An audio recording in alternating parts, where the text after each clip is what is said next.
Alright guys, it's Jerningam here. As you guys all know, President Trump is coming to the UK on a state visit next week, as you all know, as most people know and some people probably don't know. He came last year, President Trump, to the UK and saw Theresa May and some various other people. I mean, it'll tell you some history here about David Cameron on this video, and George Bush and Obama was on this video as well, I think.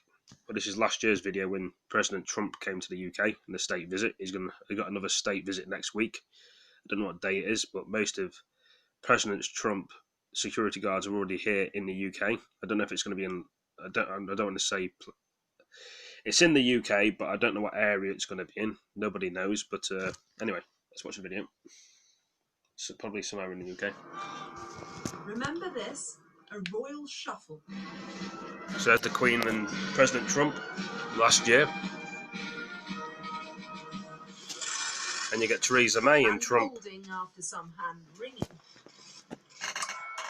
And an inflatable effigy. There's Trump again with the Theresa May and his daughter last year. I can only get so much on this video because it's filming on my phone.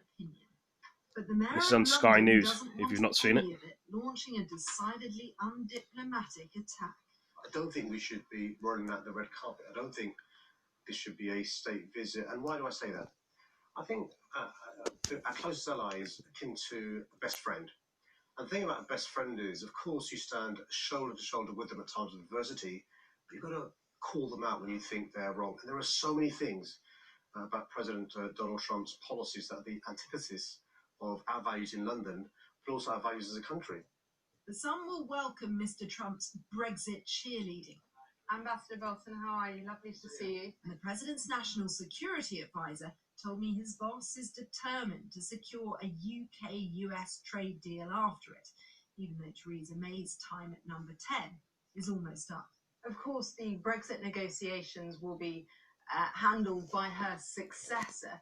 Do you think a no deal is the best option for Britain now? Well, I think President Trump's made it clear he looks forward to the day when the US and the UK can negotiate a bilateral trade deal that will be beneficial to both countries, and to see the will of the British people. So even Trump wants no deal for the UK, even though it's from America. Up to the Conservative Party in the first instance to pick a new leader, and then to see what happens in the negotiation process with the European Union. There's Boris. The dealmaker-in-chief has some leverage in a Britain that needs to find partners. I think Trump has really taken a quite predatory approach to these trade negotiations with the UK. He's recognized that Theresa May is in a vulnerable position following Brexit. She is quite desperate to try and negotiate new trading relationships for the UK. And so Trump is going to try and take advantage of that. This is on Sky News if you guys want to watch it. Of a deal as he can for the United States. There is history and willing on both sides of the Atlantic. There's Tony Blair with Bush. And turns along the way. There's David Cameron with Obama. This may be the era of the unconventional. There's both countries want to Donald Trump with Theresa May. Too. Expect some subplots to the story here. The US ambassador's residence, where President Trump will be staying and hosting a dinner, a chance to invite whoever he wants. There may well be some unscheduled encounters here and some off-script surprises, but that doesn't mean that it will shift the political dial. Donald Trump cares about the visuals and the experience, and with Theresa May just days away from stepping down, there is arguably only so much they can achieve and perhaps undo. Some of the president's security team has already rolled in. Donald Trump's security trucks are in there. His team. And the most politically so Donald Trump will be here soon in the UK. Tomorrow, sometime next week. See what else is on the TV. After landing There's in London Trump. Tomorrow morning, Donald Trump will switch Air Force One for Marine One, travelling in their helicopter to Winfield House in Regent's Park. After that, the President and the First Lady will receive their royal welcome from the Queen, the Prince of Wales and the Duchess of Cornwall at Buckingham Palace, while royal gun salutes are fired at the Tower of London and Green Park. The Queen will then host a private lunch inside the palace. Next, the first couple will travel to Westminster Abbey, where they will lay a wreath on the grave of the unknown soldier. Then Prince Charles and Camilla will have afternoon tea with the President at Clarence House. In the evening, Mr. and Mrs. Trump will travel back to Buckingham Palace in Marine One, where they'll attend a full state banquet. Both the Queen and the US President will make speeches before the meal. Interesting. So Donald Trump's coming tomorrow in the UK, and which is next week. I'm just trying to figure out what else we could watch about it, if there's anything else we could show. I mean, let's have a look here. Got the Iraqi should roll red carpet. I've got some about this. I think it's important for us to have good relations with our closest ally. I think it's important for... Let's really try and find what this is here. Go back to the beginning from it. Try and find the video. There we go.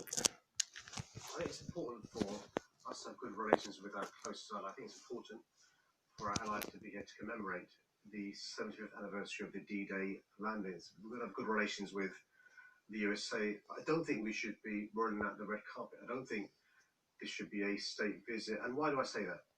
I think our closest ally is akin to a best friend. And the thing about a best friend is, of course, you stand shoulder to shoulder with them at times of adversity, but you've got to call them out when you think they're wrong. And there are so many things about President Donald Trump's policies that are the antithesis of our values in London, but also our values as a country. But you see no distinction then between the office of the president and the occupant of that office. I mean, if there isn't a time to roll out the red carpet for the United States president, surely the commemorations that he is attending, surely that is the occasion on which he should. Well, look, there are other close allies coming for the commemorations. They're not going a state visit, a state. If Donald Trump wants to come to the UK, let him come to the UK. My point is this: some of the things. And this guy's speaking about Donald Trump. He doesn't think he should come to the UK. That's what he's saying, isn't it, the guy here? Rolling back the reproductive rights of women, separating children from their parents on the Mexican border, introducing a ban on Muslim-majority countries, standing up and defending white supremacists, neo-Nazis and anti-Semites in Charlottesville, amplifying messages from racists in this country, walking away from the Paris Climate Accord, and I could go on. And my frustration with our Prime Minister is she's not willing to say boo to a goose. What do you think it would do to the nominally special relationship for Donald Trump to be told that the red carpet wouldn't be rolled out? Well, look, there's no reason at all why we can't have good relations with the USA. Look, we in London benefit from massive investment to our city from US companies, US individuals. We have this summer great American sports coming to London with Major League Baseball, and I love Americans, and many Americans love our city and our country. But that friendship means candor, and I think we should be candid with the American president, saying, you know what, we disagree with you on so many things. That doesn't mean we can't still have a good relationship. We're going to distinguish the current office holder of the president of the USA and our relationship with the country and its people and its businesses and future office holders. We now know that our Prime Minister won't be around for much longer. Similarly, this president won't be there forever. And one of the things that people look back on about our approach to this president is that I think they'll regret that our government, this Prime Minister, didn't stand up more to him. Given your obvious antipathy towards the man, and given the antipathy that you display on behalf of those Londoners who you assume dislike him, there's a fairly major protest taking place on Tuesday. Can we expect to see you at the front of it? No, I'm going to protest. I think it's inappropriate. What's important, that any protest is peaceful, lawful, and safe. One of the things, actually, I'm not being tried here, that the Allies fought for in the Second World War, for us to have these freedoms and these liberties to protest against things that we find objectionable. I think it's right and proper that Londoners and those from around the country who've got concerns around Donald Trump should protest. The key thing is going to be lawful, it's got to be safe, and it should be peaceful as well. Do you have the money to police the protest? Well, look, the Met Police Service worked incredibly hard. I've spoken to the Commissioner, I speak to her on a regular basis. She's confident that the Met Police Service were able to police our city safely over the course of the next few days of the President's visit, and also keep them safe as well, which is really important. It's clear that there have been some pressures placed on the police, and to a large extent, those from the Extinction Rebellion campaign. Look, our police officers work incredibly hard. They are overstretched and under-resourced. That's a consequence of massive cuts from this government over the last 8-9 years. And you speak to police and crime commissioners, you speak to chief constables around the country, they have similar challenges. Now, let's be clear, you're not saying that there's nothing you can do when you sit on an £18 billion budget. And that's one of the reasons why, unlike the previous mayor, in my first 3 years as mayor, I've increased record sums the amount of monies that we give from City Hall to the police through increasing council tax, through efficiencies, through business rates. But the way you describe it's more like a finger in the dike. Well, the way funding works in this country is 80%, roughly speaking, of funding for police forces comes from central government. In London, we're losing £1 billion of funding from 2010 until 2020. So you can't escape the fact that police officer numbers have gone down, community officer numbers have gone down, police staff has gone down, police stations have closed down, and we're seeing the consequences of massive cuts in police with the rise in violent crime. Okay, well, let's be explicit about this. Burglary up 37% since you became mayor, robbery up 59%, knife crime up 52%. There have been, goodness only knows how many stories of young people being stabbed on the streets. There is a direct line in your mind between the withdrawal of that £1 billion worth of funding and those kids being stabbed. There is a link. It's not the only reason. The causes of violent crime are complex. They're deep societal problems for, I'm not excusing criminality, social alienation, inequalities, poverty, lack of opportunity, lack of aspiration. There is also, as part of that mix, a consequence of making massive cuts in the police budgets. Okay, to what extent then is it a matter of personal regret for you that London is less safe than when you took the job? Oh, it's not less safe. That's the first thing. We've made huge progress in the last 3 years, but it's deeply upsetting to me when I meet a bereaved mum or dad, when I meet a brother or sister whose life's been changed forever because some of their families lost their lives to violent crime. Each death is a tragedy. You know, Neil, I've been to too many funerals, and I've met too many Londoners whose life will never be the same again. And I think all these deaths that are caused by violent crime are preventable. I think had we invested in some of these young Londoners at an earlier stage, they could have been diverted away from crime.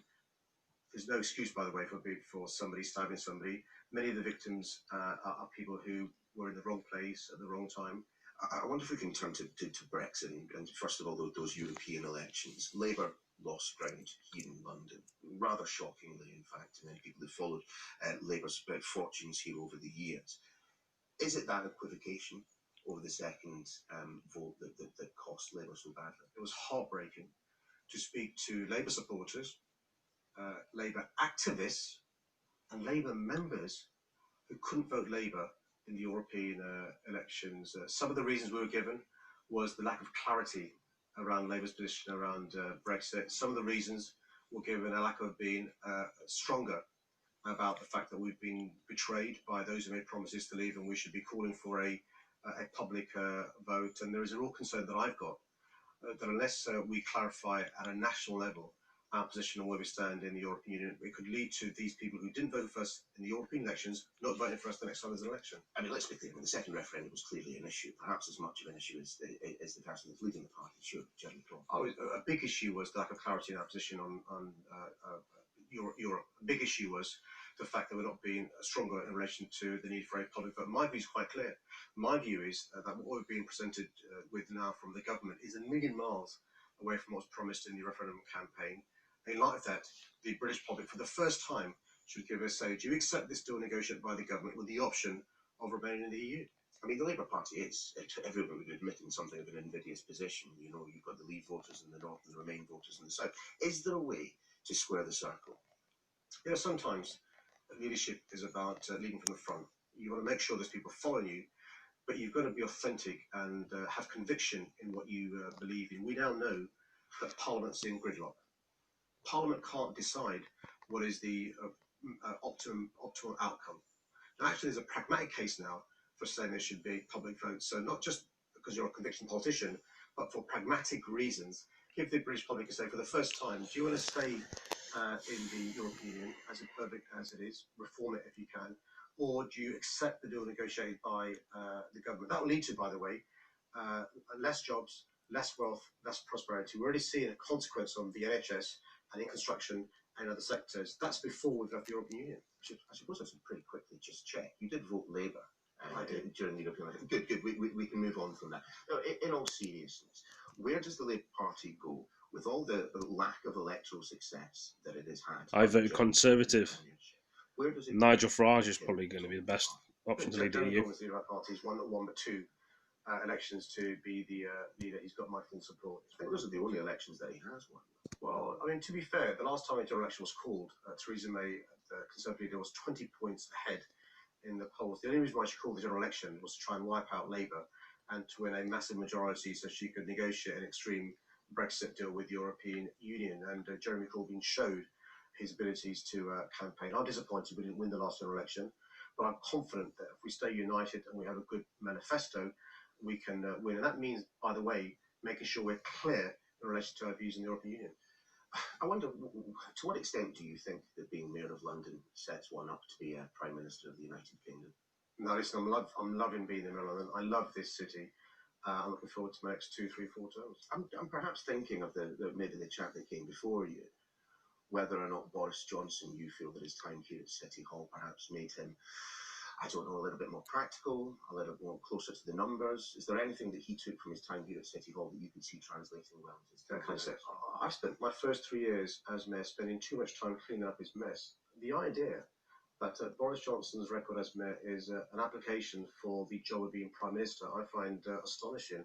What I can say is I'm concerned that our next Prime Minister will be chosen by a small percentage of the population, something like 0.15% of our country's population will choose the next Prime Minister. We should have a Conservative leader who understands the need for a general election so the British public can decide whether they accept the verdict of 100,000 Tory members or whether they want to have a say and decide to rubber stamp that person as the What pisses me off about people about this, we've already had a say about leaving the EU years ago, and now they're betraying the country, England. People want to leave. 17.1 million people want to leave the European Union, and now they've said, no, you can't go now. That's what they said, basically. It's bloody stupid. They're not respecting the referendum, are they?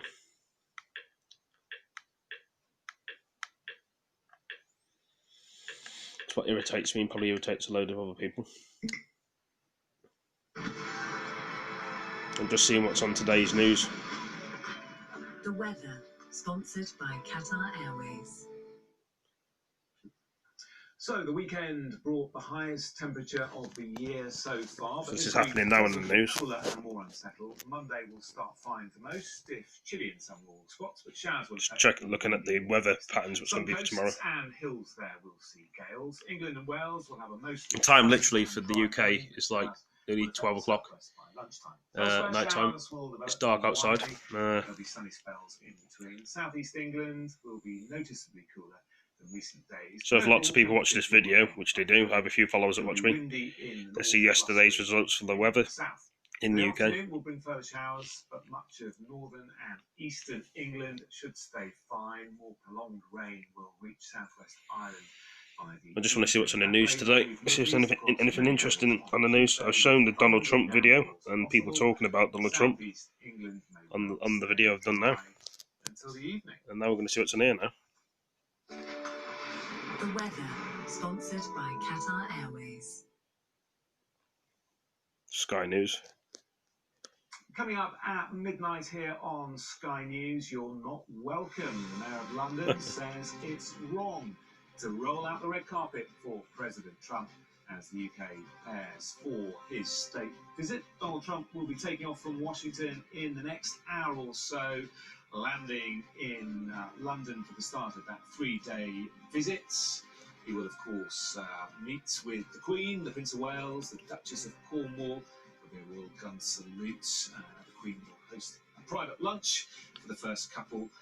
They'll also be taking part in commemorations, the 75th anniversary, of course, of the D-Day landings. We'll have all the details for you at the top of the hour. Well, international.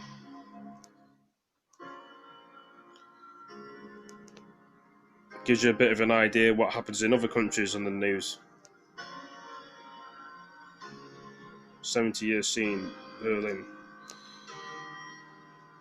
Honour of was writing discussed so fast in the news channels you guys can see every time.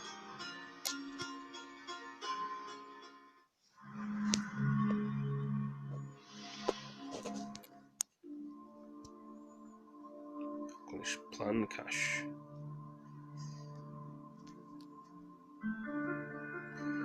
It's a ferry down there, a boat. I'm not keen for these adverts on the news channels. That's how they make the money, on the news channels, you see. All these ads and stuff, annoying. I mean, it's already showed the globe once of what the temperature is going to be in the UK and across the other worlds of this globe, and then it's showing it again the second time. That's even more a pain in the bloody arse. So as you can see, it's live. You can see the red thing there, says live there at the end. The live thing.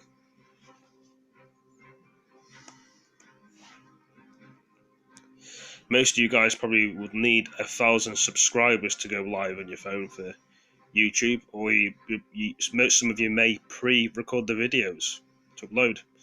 It's the newer policy for YouTube on your phone, but on the PlayStation, on the PS4, and the Xbox One, you don't need that. You can just start a live stream up on there. The computer thinks I'm talking to it, see? It says home screen and all commands.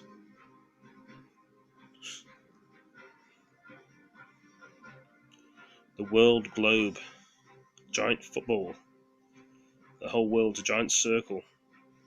Well, I wouldn't say circle, but you see what I mean. Football. I mean, it looks like a football, but when you're on the earth, it doesn't look anything like a football.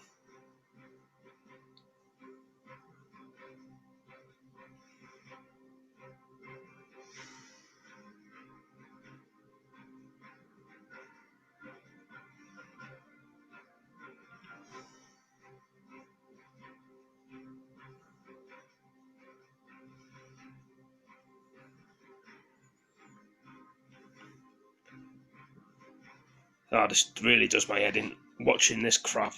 I mean, I don't know if you guys like the news. Some of you guys may like the weather channels on the news, or wanting to know what temperatures, if it's going to rain, if it's going to snow, or is it going to hail, or is it going to be sunny each day in your country. For me, it's just boring watching the globe. You know, it's like I'm into things about space, but this is taking the piss. It's talking about Thursday's weather on the TV. Then it might go to Fridays, Saturdays, Sundays.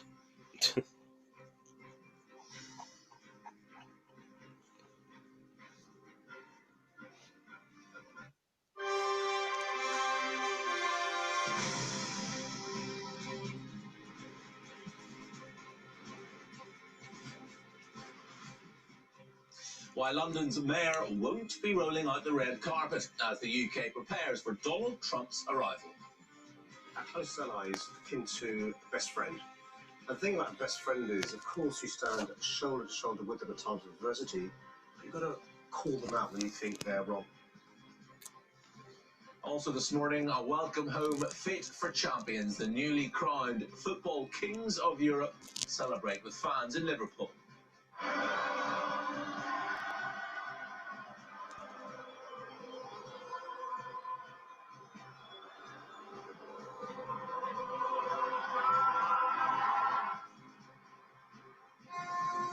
Whoa, big ship crashing into buildings. 4 injured as a cruise ship collides with a tourist boat in Venice. Rescue workers say the chances of survival are bleak for 8 climbers, including 4 Britons, missing in the Himalayas. Well, clouds on top of that as well. Good morning, welcome along to Sky News. In just a few hours, Donald Trump will arrive for a 3-day state visit. So with this president in the White House, it really is a special relationship, even if the Prime Minister might be forgiven for wishing he would keep his views on issues such as Brexit or the Tory leadership contest to himself. And the Mayor of London told Sky News that Mr. Trump isn't welcome here at all. Our US correspondent Cordelia Lynch reports. Remember this? A royal shuffle.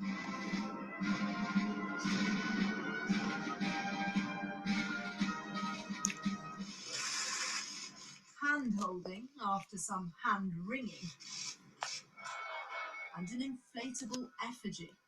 We've already seen this previously in the other video what I showed a minute ago.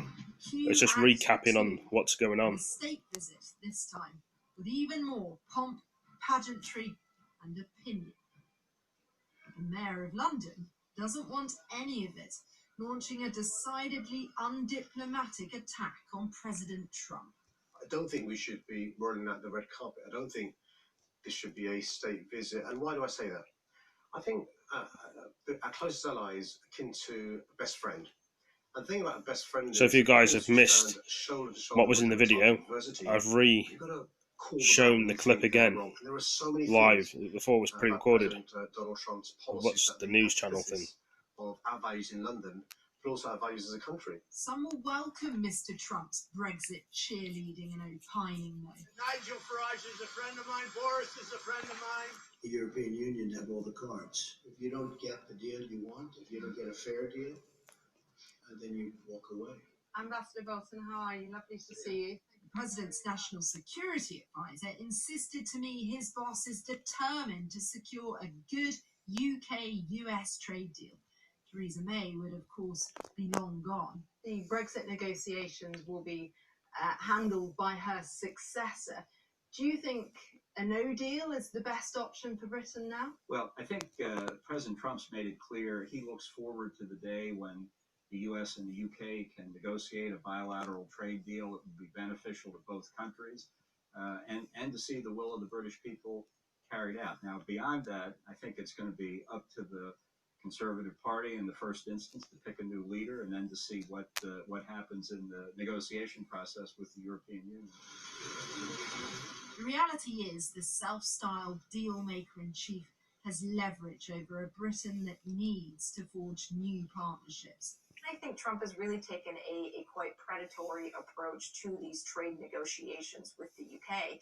He's recognized that Theresa May is in a vulnerable position following Brexit. She is quite desperate to try and negotiate new trading relationships for the UK. And so Trump is going to try and take advantage of that to seek as preferential of a deal as he can for the United States.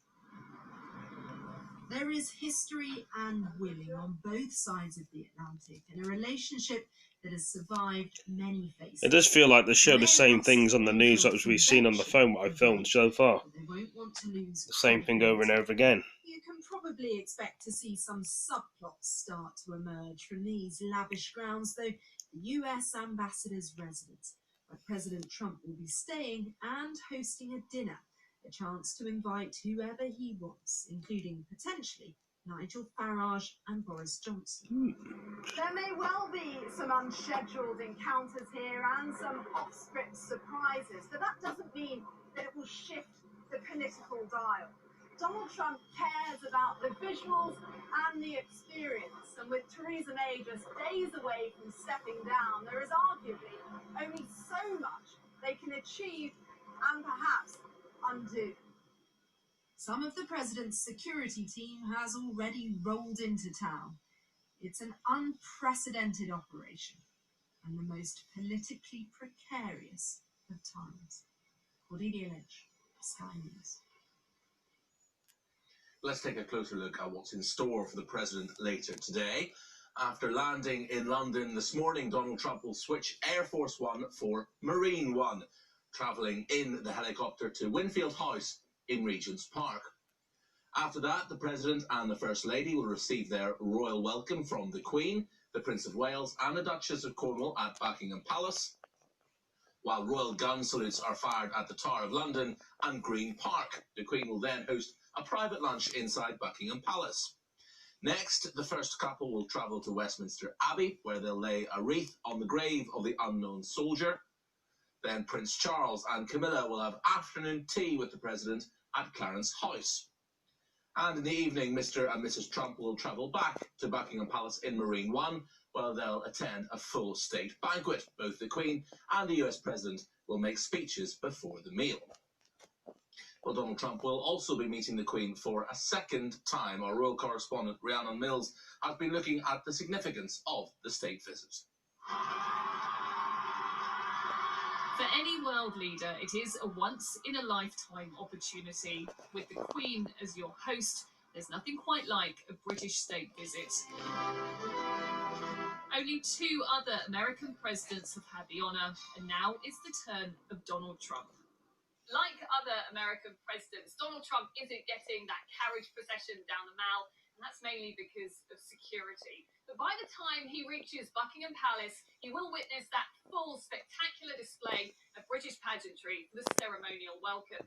And this is much bigger than that cup of tea with the Queen last year. A state visit is the ultimate diplomatic gift from the UK government.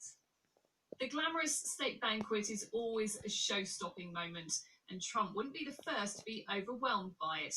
President Obama accidentally started speaking over the national anthem. But that's okay when you're among friends, and the royals are seen as vital for reinforcing this long-standing friendship. It gives special flavor to this, especially, the United States is relatively a new country. Here in the United Kingdom, with all the symbolism and the tradition that the royal family symbolizes, I think it's special.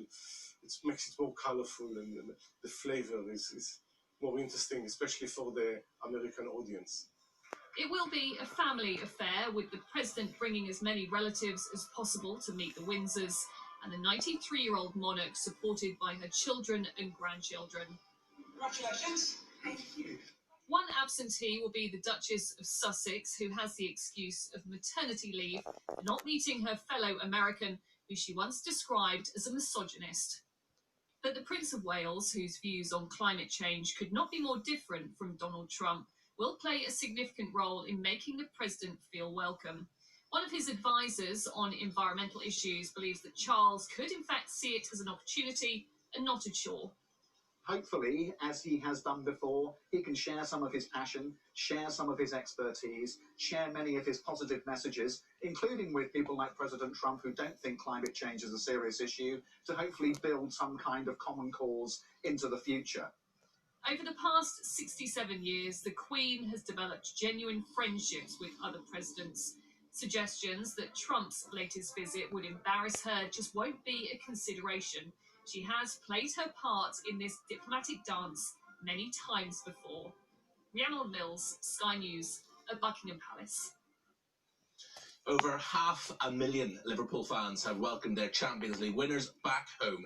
The Reds paraded their trophy, won after defeating Spurs through the city centre. Sky's Tom Parmenter reports. Liverpool have won the football then, against Spurs, I think. That's right. If you guys follow football, you'll like this sort of video as well. They are the kings of Europe, and they play for the people of their city. Oh, it means a lot to the people. I can see it in the eyes and their reaction. It means so much, and it's beautiful for us because we give so much on the pitch, and then whenever you come back and you get a welcome like this, it's always good. I'm just very proud of myself, proud of the team, proud of these boys, and it's just amazing. Oh, there's the goalkeeper coming in for the kiss there as well. They edged forward inch by inch, savouring every second. This generation has now written the next chapter in this club's long history in European football. I think the older generation kept on saying, "Oh, this is Liverpool, we won trophies and everything." And I think the younger generation, for me, it was absolutely great to see the younger generation be at a game where Liverpool won a trophy. They believe what they can do now, and I think they can achieve anything at the moment. Goalkeeping errors cost Liverpool in last year's final. Alisson, their new keeper, proved in Madrid that this club is now in safe hands. The local lad, Trent Alexander-Arnold from West Derby, has come of age. He used to peek over the wall of the Liverpool training ground to watch his heroes play. Jordan Henderson, the captain. Some people had questioned his ability earlier in his career, and now he's lifted the club's 6th European Cup and escorted it home. And then there's Jurgen. When he arrived 4 years ago, Jurgen Klopp said he was the normal one. Well, this isn't normal.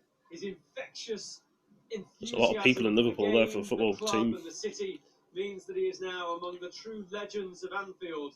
And he has said, this is just the start. It's emotional already. I was apart from being angry. I was overly happy. I cried as well a little bit because it's so overwhelming what the people are doing. When you have a direct eye contact and you see how much it means to them, that's touching, to be honest. The modern marketing at this club includes the phrase, "This means more." You look at it, and it's hard to disagree. Tom Parmenter, Sky News, Liverpool. A cruise ship has collided with a tourist boat on one of Venice's busiest canals. 4 people were injured in the collision, as our Europe correspondent Mark Stone reports. It reminds me of the Titanic when it crashed into the iceberg. This boat here, guys. Hollywood production. It is what residents of this ancient Very city have terrifying long experience if feared a would boat crashes into a happen. building 9 stories high, or a ferry. 65,000 tons, capable of carrying 2,500 passengers and out of control. The MSC Opera plows into Venice's quayside. Some in the ship's path seem oblivious to the potential danger they're in. Others are filming from up on the deck and wondering why people on the dockside are not running.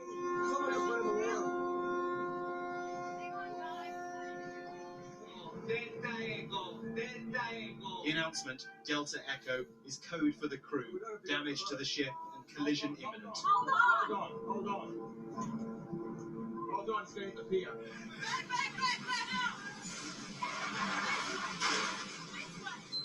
The tugboats, which are used to guide cruise ships in, were, despite trying, unable to stop it. So it cut a wedge between the dockside and a smaller moored river cruiser, which thankfully remained upright. Let's go, please. This way. It was clearly a frightening moment for everyone involved.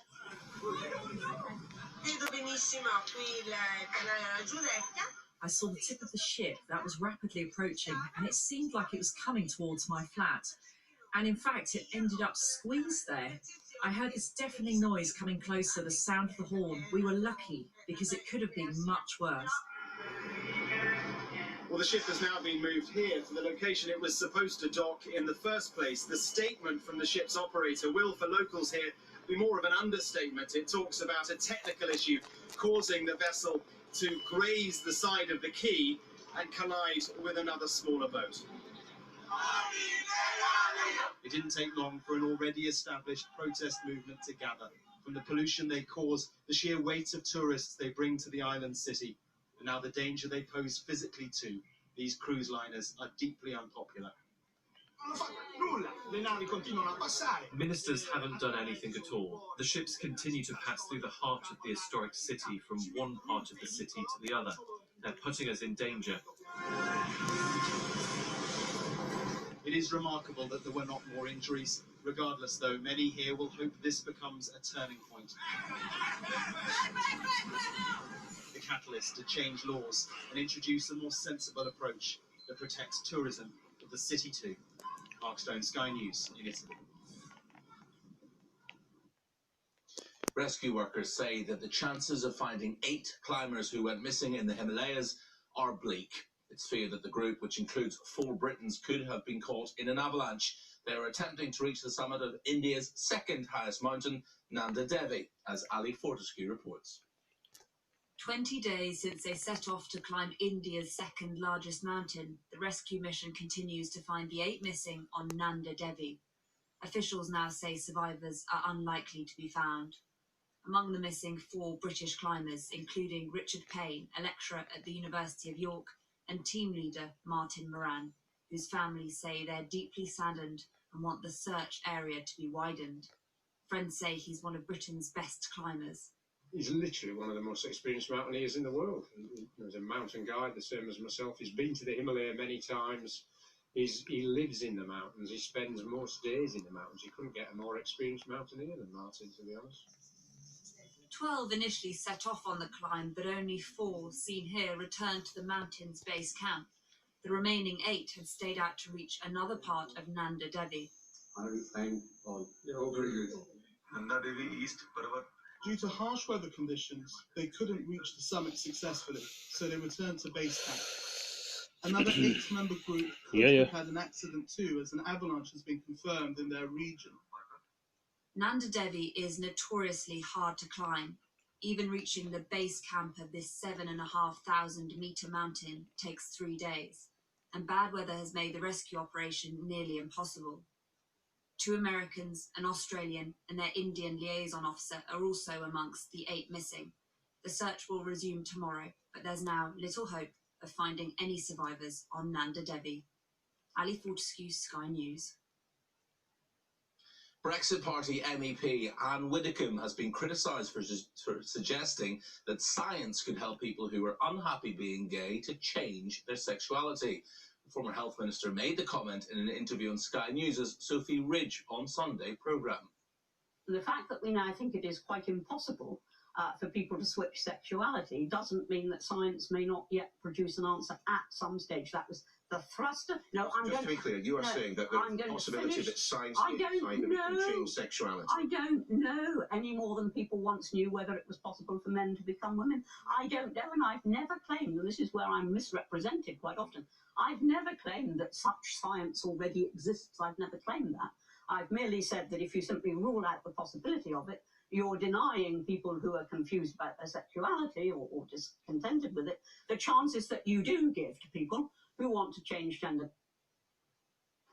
It's been revealed that there may be faulty parts with Boeing 737 MAX and NG planes. The Federal Aviation Administration says up to 148 components could be improperly manufactured. It's another setback for the plane manufacturer, which has been involved in 2 fatal crashes in the last year. Dutch sea rescue services have pulled aboard a migrant trying to cross the English Channel on a makeshift raft. He's believed to be a 26-year-old More refugee illegals are trying to get into the Eritrea UK. who wanted to reach England. A murder investigation is underway in Liverpool after a man was stabbed in a fight in the city centre early this morning.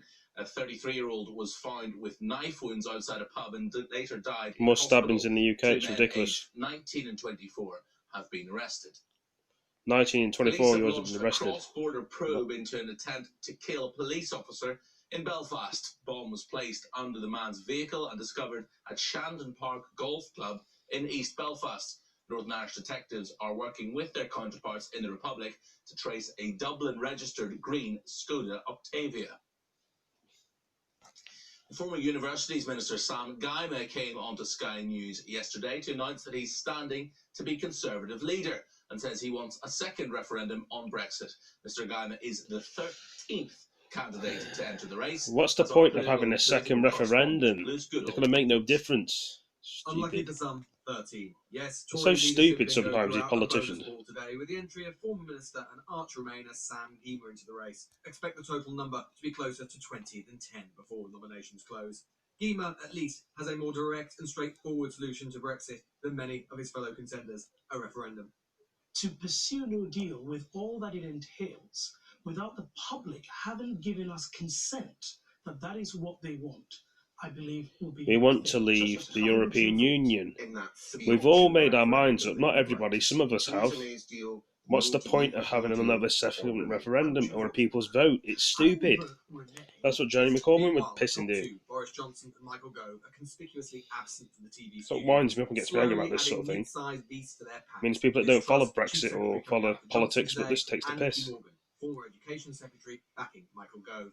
Leaving with a deal is the best outcome for this country. So this woman talks sense, leaving with a deal, she's saying. Of the European Union, and that's why I think Michael, with a plan, he's ready to lead, ready to live a Brexit. He led the Vote Leave campaign, and this is what he wants to achieve. So the next tier have to fight for survival. Andrea Leadsom, until recently Leader of the Commons, is arguing for a so-called managed exit, a series of legislative solutions to mitigate no deal. Unfortunately, they would almost certainly be ineffective in many areas, or at least would require extensive EU cooperation, which in a no-deal scenario would likely not be there. A managed exit is definitely a thing. We have got to leave the European Union on the 31st of October this year. The EU have already said they won't reopen the withdrawal agreement, so it is dead. And Health Secretary Matt Hancock too, attracting praise for straightforwardness in today's Sunday Times, saying no deal isn't possible nor desirable. Yet at the centre of his plan is yet more tech solutions for the Irish border, which the EU won't accept, and a change to the backstop. In other words, May's strategy reheated. And that's the secret of this leadership contest. Save for Gima, none of the 13 You get any impressions? You feel like you're going around in a circle with this Brexit thing. How they pass a deal or how they secure no deal, which is something that Parliament will not accept. Most of it is just the same vagaries, the same dead-end strategies that one time or another Theresa May tried and which in the end cost her her premiership. There have never been so many contenders in a leadership race for a major party. So much ambition on display. And yet likewise too, ironically enough, so few answers alongside. Lewis Goodall, Sky News, Westminster. Coming up on Sky News in the sport, Mark, how Patrick Cantlay produced I'm not a fan for sports, guys, as you know. Memorial Tournament. Some people are.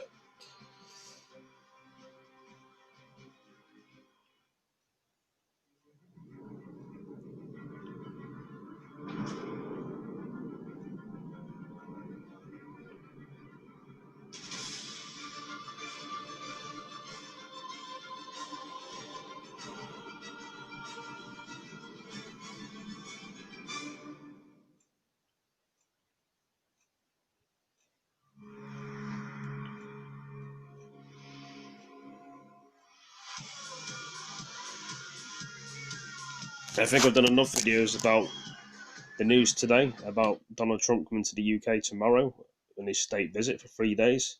Hope you've all enjoyed this live stream of me talking about it and showing it on the video. I'm going to upload this to YouTube now, guys. Thank you for joining me, and I'll catch you all in the next one. Hope you've all enjoyed this video, and I'll do another one like this tomorrow. See you in the next one, guys. Have a great night. Peace out.